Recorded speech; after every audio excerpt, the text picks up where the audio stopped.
শ্রদ্ধাভাজন মাওলানা আব্দুল্লাহ আল মামুন ভাই।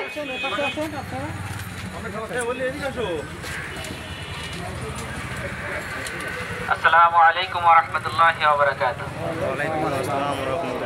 আলহামদুলিল্লাহি রাব্বিল আলামিন, আসসালাতু ওয়াসসালামু আলা আশরাফিল আমবিয়া ওয়াল মুরসালিন ওয়া আলা আলিহি ওয়া আসহাবিহি আজমাইন। বাংলাদেশ জামাত ইসলামী ৯ নং ওয়ার্ডের উদ্যোগে আয়োজিত আজকের চাঁদ দেখার পরবর্তী স্বাগত মিছিলের সম্মানিত ভাইরা, আসসালামু আলাইকুম। আল্লাহ রাব্বুল আলামিনের অশেষ মেহেরবানি, অশেষ শুকরিয়া আদায় করছি। দীর্ঘ প্রায় ১৬টি বছর পরে আমরা এরকম একটি উদ্যোগ রমজান স্বাগত মিছিল করতে পেরেছি, আলহামদুলিল্লাহ। আল্লাহ রাব্বুল আলামিনের অশেষ মেহেরবানি, আল্লাহ রাব্বুল আলামিনের তৌফিক কামনা করছি যেন আমরা এই রমজানের মধ্যে রমজানের রোজাগুলো সুস্থভাবে সুন্দরভাবে আমরা পালন করতে পারি।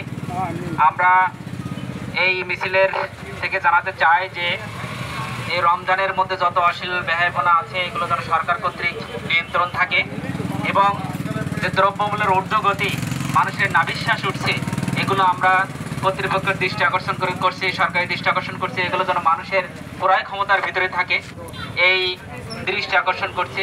এবং সকলকে, এলাকাবাসীকে এই ৯ নম্বর ওয়ার্ডের পক্ষ থেকে, বাংলাদেশ জামাত ইসলামীর পক্ষ থেকে রমজান স্বাগত মিছিলে শুকরিয়া জানিয়ে ধন্যবাদ জ্ঞাপন করে আজকের এই সমাবেশ এখানে শেষ করছি। আসসালামু আলাইকুম ওয়া রাহমাতুল্লাহি তাআলা ওয়া বারাকাতুহু।